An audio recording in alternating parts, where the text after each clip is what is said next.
So E3 has passed for 2017, and I did a reaction to the Nintendo Direct earlier this week, and you can go check that out in the description. But that was just a reaction. I didn't talk much about the games, so in this video I'm going to go over my top 10 games that I'm excited for that came out at E3.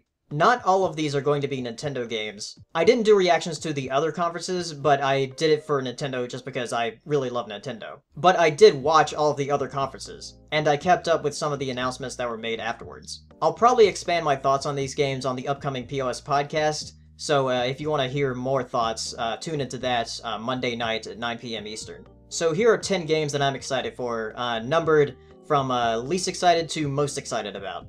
Number 10 is The Evil Within 2. I never played the first Evil Within, but it did look very interesting to me. And the trailer for the second one has me very intrigued. It really seems like a mix between Resident Evil and Silent Hill. I know the first one had some mixed reactions, but this one and the first trailer and the gameplay trailer that was shown afterwards has me very intrigued, like I said. Actually, screw that. I completely forgot about Monster Hunter World. That's my new number 10 spot. Number 9 is the new Spider-Man game from Insomniac.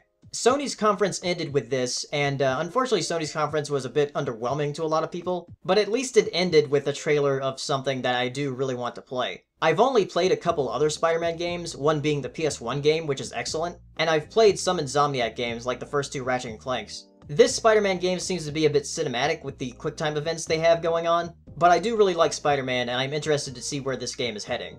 Number 8 is Xenoblade Chronicles 2. When this was revealed at the Switch presentation back in January, I was kind of surprised that they were having a sequel to Xenoblade Chronicles so soon, especially since Xenoblade Chronicles X just came out a couple years ago. They seem pretty set on the holiday release date, so we'll see if it actually comes out this year. It doesn't seem like there's much connection between this game and the first Xenoblade Chronicles. I do have the first Xenoblade Chronicles, but I haven't played through the game yet, and I've played a lot of Xenoblade Chronicles X, which I think is really fun to explore that world. And Xenoblade Chronicles 2 looks like a very expansive world with these massive giants that have worlds on them. It's very interesting.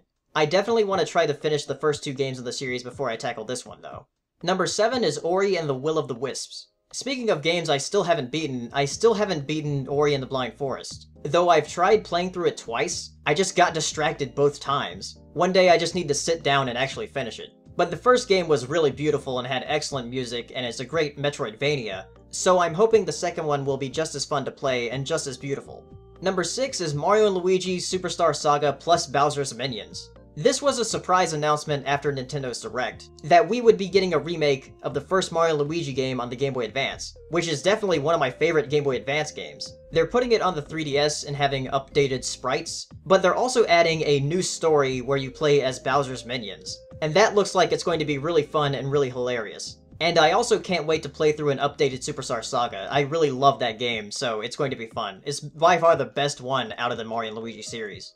Number 5 is Cuphead, which I've had on a list before, like back in 2015, I think? When I was talking about indie games that I was excited for, I think. So this game has been in development for quite a long time. But now they've set a release date in September, and hopefully it actually does come out. Cuphead seems to be a Mega Man-style platformer, but that's not why I'm excited about it, it's because of the animation. It's made to look like these old 30s cartoons, and that's fantastic. It looks like the developers are putting a lot of effort into the animations here, so it's sure to be a sight to behold while playing it. Number 4 is the Shadow of the Colossus remake.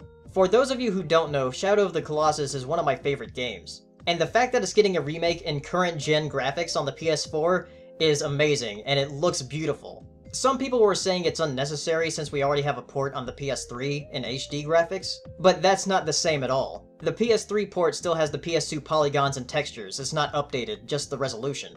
This remake is completely remaking the game, and the Colossi that they showed in the trailer have so many little details on them, I can't wait to fight through them again. Some people are speculating that they might add some of the cut Colossi into this game, which I hope they would, but I doubt it. If they don't add the cut Colossi, that's fine, because just having a remake of the PS2 classic, I think, is enough.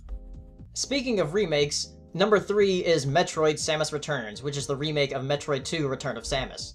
This was another announcement that came after the Nintendo Direct. Since I guess the Direct was more focused on Switch games, they wanted to save all the 3DS stuff for afterwards. But Samus Returns is a much-needed remake of Metroid 2. We already had a great remake of the first Metroid with Zero Mission on the Game Boy Advance, so people were wanting a Metroid 2 remake for a while. So much so that some fans were making some, and now it makes a lot more sense why AM2R was shut down by Nintendo. But the creator of AM2R isn't actually mad at Nintendo, especially after this was revealed. It looks like they're adding a lot more into this Metroid 2 remake with a parrying system, and they might have some other more bosses like they did in Zero Mission. So it's very exciting. And they also revealed a Samus amiibo and a Metroid amiibo that is coming in a 2-pack that's releasing with Samus Returns. And Samus Returns is an apt name since it's been a while since we've had a proper Metroid. And Metroid is my favorite Nintendo franchise, so you can guess what number 2 is, being Metroid Prime 4. I was very excited by this announcement, and you can see my reaction on the video that I did for the Direct. It's been 7 years since the last Metroid Prime game, so I'm very excited for this. I don't care how long it takes to come out, as long as it's actually good. Until then, I'll have Samus Returns to tide me over, because that's coming out in September, which is a lot sooner than I expected to have another Metroid. But even though Metroid is my favorite franchise, it's not number 1 on this list, because Metroid Prime 4 isn't coming out for a while. And Samus Returns, while it is exciting to have another 2D Metroid, it's on the 3DS and not the Switch. And even though I do love a lot of the games on the 3DS, I do prefer my Switch a lot more, as far as hardware-wise. And my number 1 pick for the game I'm most excited for out of E3 is definitely going to be a very good Switch game. And that is Super Mario Odyssey. I know this is a lot of people's number 1 just because of how exciting it looks and fun it looks and beautiful and great sounding. Has a great song, great catchy song that I can't stop listening to. I knew it was the number 1 game I wanted to play out of E3 as soon as I saw the start of the trailer. That being a T-Rex with a Mario hat, and a T-Rex that looks like a T-Rex out of Jurassic Park. Mario Odyssey just looks so creative and inventive, and I can't wait to play it, and it's coming out a lot sooner than I thought it was. It's coming out October 27th. That is very soon. I never expected it to come out that soon. I was expecting late November or early December, but October 27th? That is just a few months away. The Galaxy games for the Wii were a couple of my favorite Wii games, and Super Mario 64 was one of my favorite 64 games. So seeing it use mechanics from both of those, and seeing it use its own original mechanic with the hat and possessing people, looks incredibly fun. I just can't wait to play it. I'm probably going to play it just as much as I played Breath of the Wild. Which, by the way, I'm still excited for the DLC for Breath of the Wild coming out. I do eventually want to make a review of Breath of the Wild and Mario Odyssey when that comes out. But on my channel, animated movie reviews seem to take priority. Game reviews just take a lot more commitment.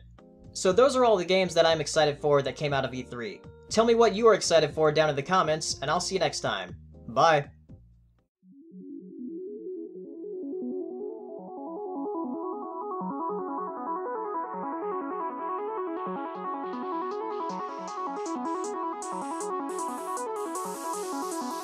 Good evening, ladies and gentlemen. Well, by now we're getting a bit used to winter. We're like soldiers in the middle of a campaign, growing hardened to discomfort and better able to take